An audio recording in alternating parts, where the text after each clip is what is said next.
Trying to ship your personal stuff from the UK back home to Sri Lanka, well, it can feel like a total nightmare, right? You're thinking about the cost, all the complicated paperwork, but what if I told you that the key to making it way simpler and cheaper was already sitting in your travel wallet? Yep, today we're going to unlock the secret shipping power that comes with your Sri Lankan passport. So you're thinking about moving things from the UK to Sri Lanka. Maybe you're relocating for good, or maybe you just want to send some special things back to your family.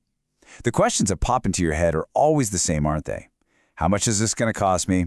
How much of a headache is this going to be? And what are all these rules I need to follow? Exactly. It can feel super complicated and expensive. You're looking at this maze of paperwork, worrying about customs, and honestly, you start to wonder if it's even worth all the trouble. But listen, there's a powerful allowance that you really need to know about. It's a special perk that's tied directly to your passport, and trust me, it can completely change the game. So what is this hidden power? It's all about something called the Unaccompanied Personal Baggage Allowance. We'll just call it UPB for short. And figuring out how this works, well, that's the secret to getting your things home the smart way. All right, so what exactly is Unaccompanied Personal Baggage, or UPB? Think of it like a special service just for Sri Lankan passport holders. It basically lets you ship your personal household stuff separately from your flight. That's the unaccompanied bit. And the best part? It can help you either reduce or sometimes completely avoid paying those pesky customs duties. And the advantages here are pretty huge. First off, you're looking at lower costs than if you were just sending it as standard cargo. You can even bring in certain electrical items completely duty-free. And get this, it's a smooth door-to-door service where they help you with all the customs paperwork. Plus, you can track your stuff the whole way, which makes the entire thing so much less stressful. Okay, so this probably sounds amazing, right? But hold on a second. Before you start taping up those boxes, there's a really important first step. We need to figure out if you're actually eligible. So let's dive into who exactly qualifies for this. All right, there are 4 core things you absolutely have to meet. Number 1, you've got to have a valid Sri Lankan passport. That's non-negotiable. 2, the shipment from the UK has to be in your name and it has to match your passport perfectly. 3, and this one's a big deal, you yourself have to travel to Sri Lanka within 90 days of your stuff arriving. You can't just send it and forget it. And finally, number 4, the cargo has to be personal household goods only, no business stuff. And there are a few other key conditions you need to know. You have to be an ordinary resident, not just a tourist passing through. All the goods have to be for your personal use or for your family's use. This also means you can't send things in commercial quantities, so, sending 50 toasters is a no-go. And pretty obviously, you can't be planning to sell or trade anything you ship over.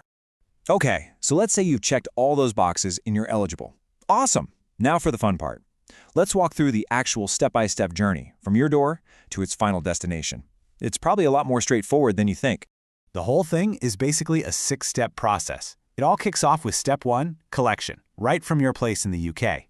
Then comes Step 2, packing, which is optional. You can have them do it for you. Step 3 is the big one, the sea freight shipment. Once it arrives in Sri Lanka, we hit Step 4. It goes to the warehouse for clearance. Then, Step 5 is the actual customs processing. And finally, Step 6, home delivery. Simple as that. Now, to make all this go smoothly, your paperwork has to be on point. You're going to need a copy of your Sri Lankan passport's main ID page to get started, and all the shipping documents have to be under the exact same name. But here's the most crucial part. When your shipment arrives in Sri Lanka, you have to have your original passport with you for the final clearance. A copy won't cut it. All right, let's get to the question I know you've all been waiting for. How much are we actually talking about here? What's the value of this duty-free allowance? Let's break down the numbers. So, the allowance you get depends on how long you've been living abroad. If you've been away for more than 90 days but less than a full year, so less than 365 days, you get an allowance worth $500. But here's where it gets really good. If you've been living abroad for over 365 days, a full year or more, that allowance doubles. We're talking $1,000. That is a huge amount of value you can put towards your shipment duty-free. Okay, now you need to listen very carefully because this is probably the most important rule of all. Think of your duty-free allowance as one single pot of money. If you land at the airport in Sri Lanka and you don't use your allowance at the duty-free shops there, then great. You can apply that entire amount to your UPB shipment. But, and this is a big but, if you go ahead and use up your full baggage allowance at the airport, you will have absolutely nothing left for your cargo. It's one or the other. You can't have both, so you've got to choose wisely. Okay, so we've talked about what you can do, but it's just as important to know what you can't send, or at least what items aren't covered under this personal baggage allowance. There are some specific items that Customs just doesn't consider to be passenger baggage. We're talking about things like an air conditioner over a certain size, a chest freezer, a dishwasher, one of those big American-style refrigerators over 600 liters, or a TV that's bigger than 65 inches. Now, you can still send these things, but you'll almost certainly have to pay the standard customs duties on them separate from your allowance. So, when you put it all together, what does it mean? It means your Sri Lankan passport is so much more than just a document for travel. It's literally the key that unlocks this special service, a service designed to help you reduce or even avoid customs duties on certain items. The whole secret is just knowing these rules and making them work for you. So there you have it. Now you know the deal, you know if you're eligible, you know the step-by-step process, and you know just how much value is hiding in your passport. You're ready to go. So really, there's only one question left to ask yourself. What's the first thing you're going to send home?